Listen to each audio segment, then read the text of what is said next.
It had been 11 years since the Championship and the Thunder had met. Well, it's certainly been an eventful reunion so far. Kieran Gill, that's superb for Thunder. We've seen an absolute cracker. Those flying finishes. Oh, they're in the corner with Jack Johnson. That late drama. He's got it. Fighting for the try. Then, a crash in Cumbria.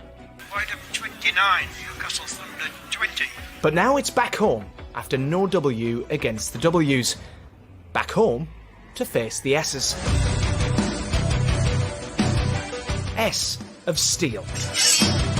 S of Sheffield. Impressively unbeaten so far, an ambition of their own. So, to the day the two meet for the first time since 2009. The club that had never been back to the Championship since, against the club that's never been away. Thunder. Eagles. Round 3 of the Betfred Championship. The talking, that stops here. But the drama, well, that's only just beginning.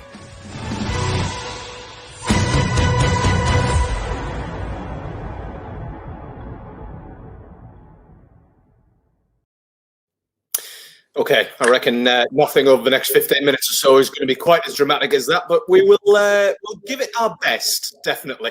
Hello, folks. Welcome along to this press conference as the Newcastle Thunder prepare to take on the Sheffield Eagles in round 3 of the Betfred Championship this weekend. And like it was said in that video, what an eventful, unpredictable championship it's been so far. We may have been away for over a decade, but nobody can accuse the Thunder of not bringing at least a little bit of entertainment to the party so far this season. That opening day draw against Widnes, which is a finish that we're still scratching our heads about anyway, to be honest, followed up by that disappointing day out in Cumbria, obviously Whitehaven finishing us off 29-20 at the Rec on Sunday. This all means, of course, that Thunder still winless as we head into this Sunday's clash. And as tough as the championship is anyway, let's be honest, a few tests tougher than the Sheffield Eagles right now. Played 2, won 2, joined top of the championship, won them in convincing fashion as well, it has to be said. They're bang up for this one at Kingston Park. It's a 5:15 kickoff. We'll have a pre-game show live before that. It's all live and exclusive once again for you on our league. So do get those stream passes bought ASAP. It should be an absolute belter. Anyway, what are we doing here today? Well, we're going to be looking ahead to the game. We're going to be looking ahead to what promises to be a belting game of rugby league. I'm delighted to be joined right now by the 2 head coaches, Eamon O'Carroll of the Newcastle Thunder and Mark Aston of the Sheffield Eagles, who should be joining me right now via the wonders of technology in this strange world that we currently live in. Fellas, thank you very, very much for coming along today. I feel like I need to ask straight off the bat, given all the sports news from this week, there's no secret plans that we should know about to launch a breakaway league for rugby league in Europe, is there? No, we've only just got into the championship, so we're happy to stay where we're at for the minute. No, I don't think there'll be any breakaways happening anytime soon. Good to hear. Good to hear. I figured we'd just get that one straight. Sorry, Mark, say again. I said, what a crazy world. We're not going anywhere. Championship here, we're going to stay. There's only one Super League anyway at the end of the day, as far as I'm concerned. But let's move straight on from that. Let's not concentrate on the football. We want to talk about rugby league. We want to talk about this weekend. But before we do, let's just take a quick look back at what happened last week. And Freddie, starting with you, no dice over in Cumbria. After a few days to sit on it, how do you reflect on that performance, on that result? Yeah, obviously, very disappointing. We went into that game after reviewing Widnes and said we really wanted to focus on our start and our discipline. And I thought we did it, but just in periods. And it's obviously showing that championships are a really tough competition and you have to be really disciplined in these games. And if you're not, you get hurt. And that's what happened to us against Whitehaven. So, again, we've reviewed it and we'll be looking to be better in those areas this week. And we'll have to be. I was going to say, what sort of lessons were learned apart from, again, the start? Was there anything else that you look back at the game and think we need to up our ante with regards to that? Yeah, probably just investing in some energy early on. I think the group spoke about it and brought it up in some certain areas, just the 1% areas where we feel like we can be better, and if we do that, we'll reap the rewards. So again, that's something that we focused on yesterday in training. You've obviously seen the players a couple of times this week. How have they responded to that defeat on the weekend? Yeah, well, I just said it's really important with the limited time that we have with each other that we kind of address it and then we put it to bed. And it's really pleasing. I feel like we did that yesterday. We looked at some areas that we want to improve, and we had a really good session and walked away feeling like we got better, which for me was important. And just spoke to the group about staying together. And we're a new team. We're a new group with lads travelling from all over the show, and that's no excuse, but just really important that we stick together. And we're 2 games in, not to get panicky yet. Sure thing. Mark, just to bring you in a completely different emotions, it has to be said, for Sheffield at the weekend, beating a star-studded York City United team on their own turf. You and the players must have been absolutely delighted with that one, sure.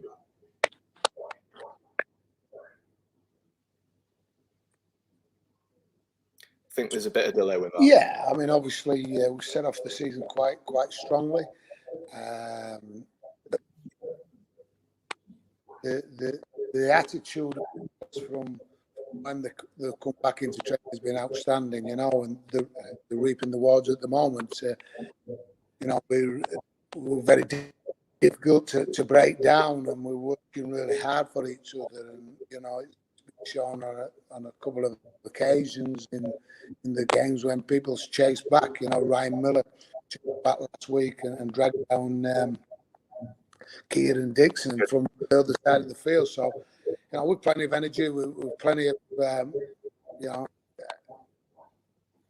guys are really committed to us, and we're enjoying each other and we're enjoying the challenges. Nobody gives us a lot of chance. Nobody talks about us, which we love. They talk about your Bradfords, your Danny Bruffs, your York, and we just go unnoticed, which is great. It's the best way to, and we know the areas we've got to improve in. Against Bradford, we game plan to more or less perfection. I think last week we came a little bit stuck and lost his composure in the second half. So that's the thing we spoke about this week, and hopefully we can put that right. We're not into a tough game at the weekend against a very strong Newcastle that can play football. So we're going to have to be equally as good. Yeah, you mentioned, I just want to focus on one thing you've said there, and you mentioned it post-match against Rotherham as well, about the culture, the right culture, the people in the Sheffield Eagles dressing room right now. How far can that culture take a side in a league as tough as the Championship?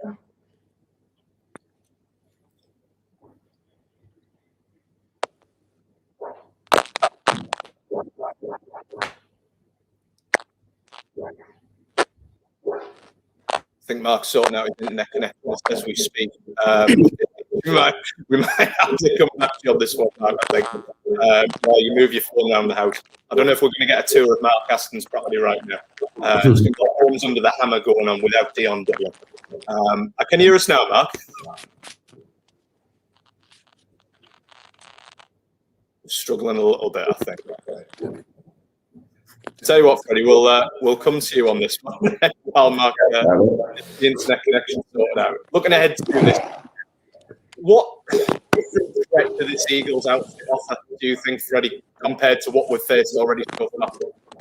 Well, I think somebody just touched on it there. The fact alone that obviously they're a really well-structured team and they look really disciplined, but actually competing for each other and turning up for each other, which takes you to that next level and makes the team harder to break down. I have to be honest, we're having a look at Sheffield because we have to. We have to be aware of their threats. I live quite. I'm fearing what's going to appear on the screen at anyone's. Me too. What did I say at the start? The joys of modern technology. This is the Stick to Zoom, mate. Stick to Zoom. We should have done. At least Mark looks happy on the frozen screen that I've got in front of him. Still struggling. Carry on, Freddie, while we go. Yeah, just the fact that they're competing for each other, and we have had a look, obviously, but we feel like we've got to get our own house in order and focus on the areas that we want to get better at. And if we do that, then we give ourselves a chance against a great outfit like Sheffield. Definitely. Let's try Mark again, because I could hear a strained voice saying, is that better? That does look a bit better, or could sound a bit better. So, Mark, I'll bring you back in. Can you hear us now?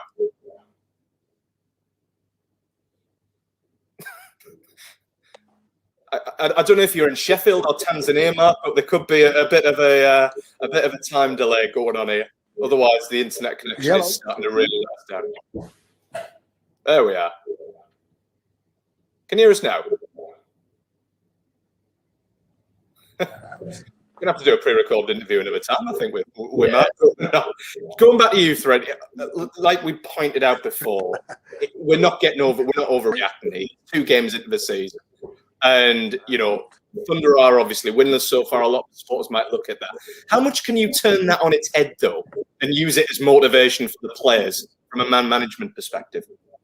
Yeah, well, I think I've just spoke to the players this week just about relaxing. There's no pressure on us. There is absolutely zero pressure on us. I think we have just to focus on the little things, and I keep telling you about the areas that we want to work on in training and the areas that we've addressed. I think we have just got to focus all our energy into that and not anything external.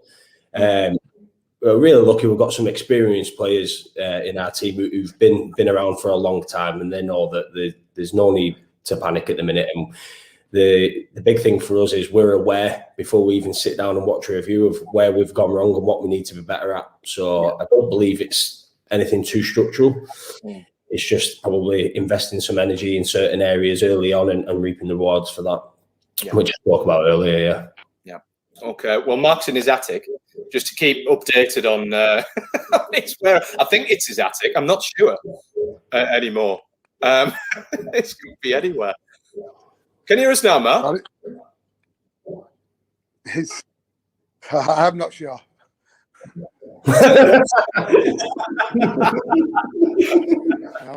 No one can ever accuse us of a Newcastle Thunder of not moving with the times and moving with technology like this. We could hear you there, Mark. So if you just stand stock still like a scene out of, I don't know, Mr. Bean or something, then that might work perfectly fine. Back. I'll take it back a bit. There you go. There we go. We can hear you now, I think. I'll tell you what, I'll ask you a question anyway, and we'll see what we can get out of you. We might be able to get the odd word going around. You mentioned about there that, this right culture, I think we were talking about before with the Sheffield Eagles. How far do you think that right culture, these good people in your dressing room right now, can take the Eagles this season in what is a very, very tough competitive league?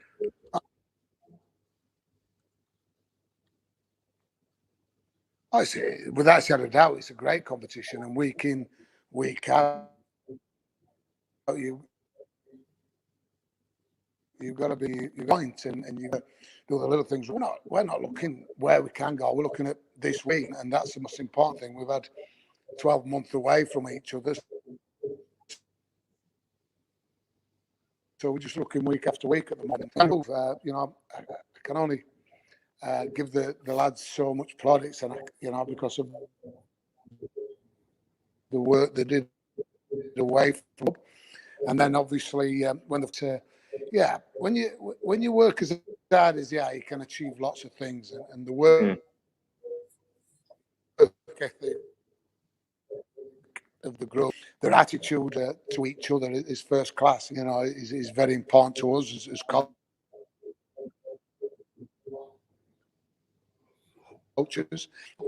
I've seen, the ones that challenge you. But, the big thing for us as coaches is that we're doing what we're supposed to do, which is coach. We're not babysitting. We're not doing the things that we've had to do over the last couple of years. We're actually coaching. The players have bought in. And when you're fetching youth, like we've spent, we brought in quite a lot of young kids this year. We brought in the enthusiasm and the want and will to be the best they can be. And and that's what makes it really, really enjoyable. When young Ryan Johnson made his debut a couple of weeks before, when people have probably never even heard of him, but they've come into our system and got their heads down and worked really hard, and on the back of that, they've been given the Burns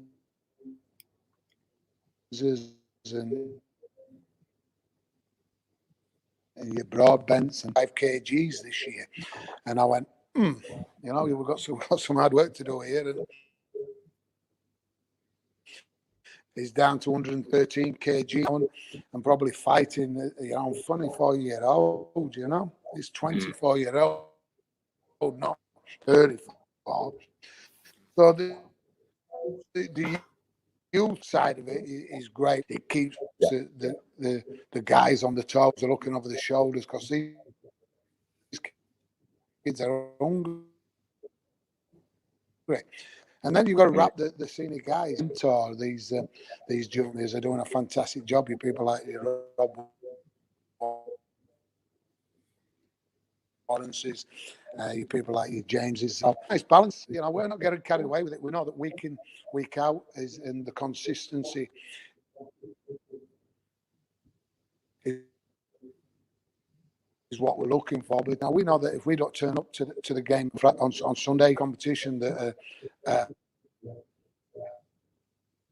a quality, and they talked about Bradford. We had a plan, we executed it. We talked about York. We were a little bit disappointed when we played York in the Challenge Cup as first hit out. See where we was, which was great, because we hadn't had any friendlies or anything.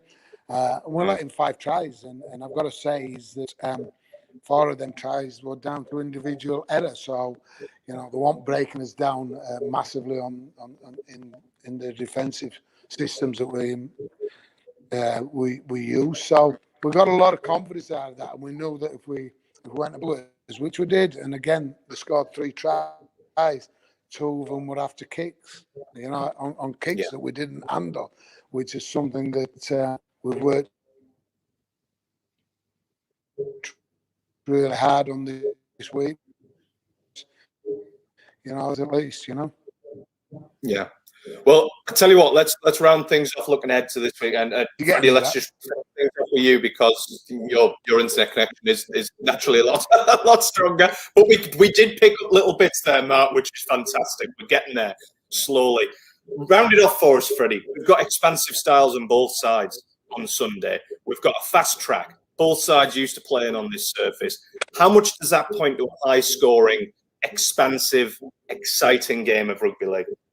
Yeah, I do. I think it'll be an exciting game. I think certainly if both teams can keep hold of the ball, that's one area that we're looking to do, be disciplined in that area. But yeah, look, we want to play. Everyone knows when you come to Newcastle, it's a fast track, it's a wide pitch. But more importantly, it probably sounds boring for the fans watching this, but we want to earn the right to do that. I think we've shown in glimpses, and certainly towards the end of that Whitehaven game, we can move the ball and be disciplined when we do it. And when we do it, we look a threat. But the one for us there is earning the right to do it.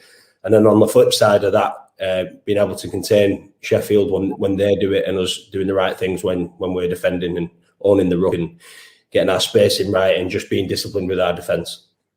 Well, listen, it should be an absolute crack. And thank you very, very much to both of you for your time today. And Mark, obviously, you're getting extra payment here because you've given us a tour of your house as well. So we weren't expecting that, but we've received it anyway. Next time we chat, we'll get the internet connection sorted for definite. But thank you very, very much for trying, mate. Really, really appreciate it. I'm trying to sell it. You've done a cracking job. You notice the internet connection didn't go then when he tries to sell it. He's letting everyone know it's up for sale. We got that bit. There's some superb beams in there. Very, very late. If we get any sponsorship from Rightmove coming in, then happy days. We've worked our magic on this trip. Listen, guys, thank you very, very much for your time. And obviously, goes without saying, best luck to both teams on Sunday. Looking forward to it. Should be an absolutely tremendous occasion. As you can see along the bottom of your screen, you know where it is, live and exclusive on our league. Advance price, Only £4.95. I sound like one of those awful telesales people right now, but go to www.rugby-league.com/live stream to book your stream. Every pass, every hit, every try, live and exclusive on the Our League app. We'll be getting there early for a pre-game show. Please do join us for that one and tune in for it, but it should be a belter. In the meantime, thank you very much for watching this live press conference. Stay safe, take care of yourselves, and we will see you very, very soon indeed.